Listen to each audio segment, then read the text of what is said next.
Salvete discipuli. This is help for your Henle first year Latin studies, exercise 47. In this exercise, we'll be translating full sentences from English to Latin. So let's get started. Number 1, part of the enemy is in the towns, but part is on the hill. Part of the enemy is in the towns, but part is on the hill. Okay, so we already see this of the, right? We know that this word for enemy, that's showing possession of the enemy, is going to be in the genitive case. And so let's go ahead and do singular. I know enemy is a little tricky because it can also be a collective noun, meaning a group of people, which could be construed as plural. Part is our subject, so we're going to have that in the nominative, and it's singular.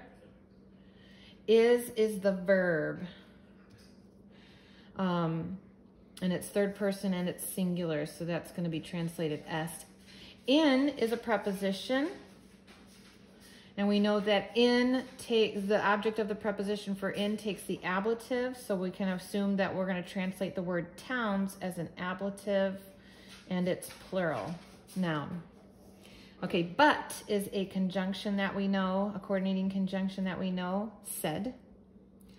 And then we have another nominative noun, so nominative singular, part. Again, our verb is, est. On is the same Latin preposition as in. And so it takes the ablative, so hill will be translated as an ablative, but in this case it's not plural. And so we'll do a singular. Okay, so let's go ahead and translate this. Oftentimes you'll move your verb for a phrase or for a clause to the end of that clause.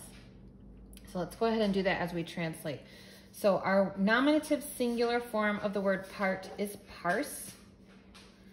Our genitive singular form of the word enemy is hostis. Has that is ending, and it's singular. Okay, and then we've got our preposition in. I'm skipping over the verb so I can put it at the end. In, Latin has no translation for articles, so we're not translating the word the. And our new vocabulary word for town is, I guess it's not that new. I think it's oppidum. Yes, that would have been back farther. Oppidum, oppidi. Okay, this is going to be a second declension noun. I'm going back farther than I thought I would. Here it is. Oppidum, oppidi, town. So this is a second declension, and it's neuter because that nominative singular is And I want the genitive singular. No, I'm sorry. I want the ablative plural. So we have to think of our endings for the neuter second declension. A, orum, is, a, is. Okay, let me just double check if there's a macron. I'm going to go back to my second declension neuter noun endings. And yes, there's a macron on that I for is. So I'm going to do oppidis. Okay. And then here I want to put my verb est. So pars hostis in oppidis est. And then my conjunction, sed. And again, my nominative singular for part is parse. And I'm going to skip over my verb in. I need the ablative singular of hill. Okay, colis, colis means hill. It's new to our vocab. Colis, colis means hill. And I want that in the ablative singular. It's a third declension noun. Because, well, it doesn't matter. The only difference between how we decline these nouns is the genitive plural, but that does not apply here. So ablative singular, a. So that's going to be kole. And then my verb, est. Okay. It is. Singular, third person. So, pars hostis in opidis est, sed pars in cole est. Let's do one more.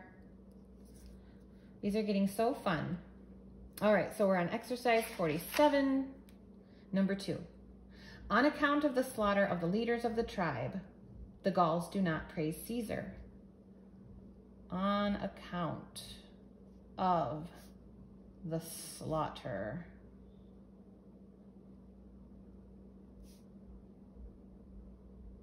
of the leaders of the tribe. There's a lot of ofs here, I see.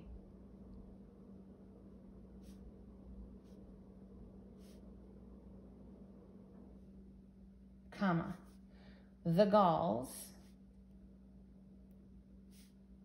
do not praise Caesar. Okay. Whew. Well, let's just break it down bit by bit. I mentioned that we see quite a few ofs. What I want to point out is that on account of is a preposition that we have in Latin, right? Propter. And so we're not going to pair this word of with the next noun over. It's accounted for within that preposition. So on account of, the next noun, which is the object of this preposition, is slaughter, and propter takes the accusative. So this noun is going to be an accusative, and it's singular. All right, here we have another of. Now this one is showing possession, and so is this one. So we want this one of the leaders to be a genitive, plural translation. And we want this one of the tribe to be a genitive, singular translation. Okay, and this is all one phrase, on account of the slaughter of the leaders of the tribe, that is not part of the complete sentence of the independent clause, right? It's a dependent clause. So the Gauls, here's where our sentence actually is, right? The heart of our sentence, the independent clause of our sentence is right here. The Gauls do not praise Caesar. So we're going to start by calling this noun, Gauls, as a nominative. This is our subject, and it's plural. Here's our verb, praise, and here's an adverb that negates it, not. Do is just added, and do praise is like a helping verb in English. It's going to be just kind of, it's something that we just translate out when we go, or kind of hide away when we go from English to Latin. And then the Gauls do not praise who or what? The answer is Caesar. So he's our direct object. So this is going to be translated as an accusative, singular. All right, so let's go ahead and get started here. We have a preposition, propter. On account of what? Slaughter. We need in the accusative singular case. So our word for slaughter, kaides. Kaides, I need to decline that to the accusative singular and get this ending M. Kaidem. On account of the slaughter. And then I've got another noun, leaders, in the genitive plural. Okay, leader, the word for leader was given to us just a few lessons ago. Dux, ducis. And the genitive plural, we're going to take from the number 57 rule because the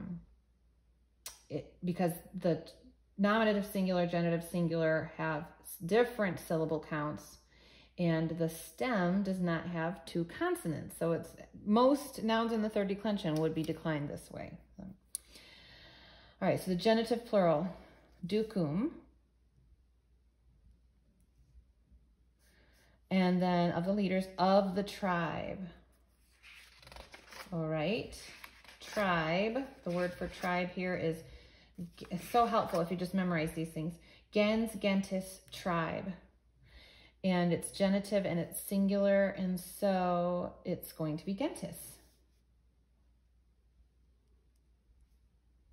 And then a comma, and now we can start our independent clause, which is the Gauls do not praise Caesar. There's no translation for articles, so we skip over the Gaul. This is the people. So this is the Gallus Galli noun, and it's a second declension masculine. So us, e, o, o, and then e is the nominative plural case. So Galli, and the direct object we'll do next, Caesar. We want that in the accusative singular. Caesar is a third declension noun. Caesar, Caesaris. And so the accusative singular is em, Caesarem.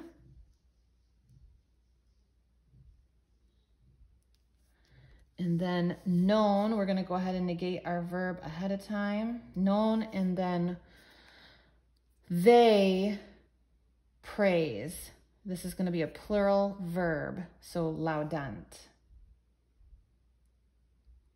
So non laudant. Here we go. Propter caedem ducum gentis, Galli Caesarem non laudant. I hope this is helpful for you. Have a great week.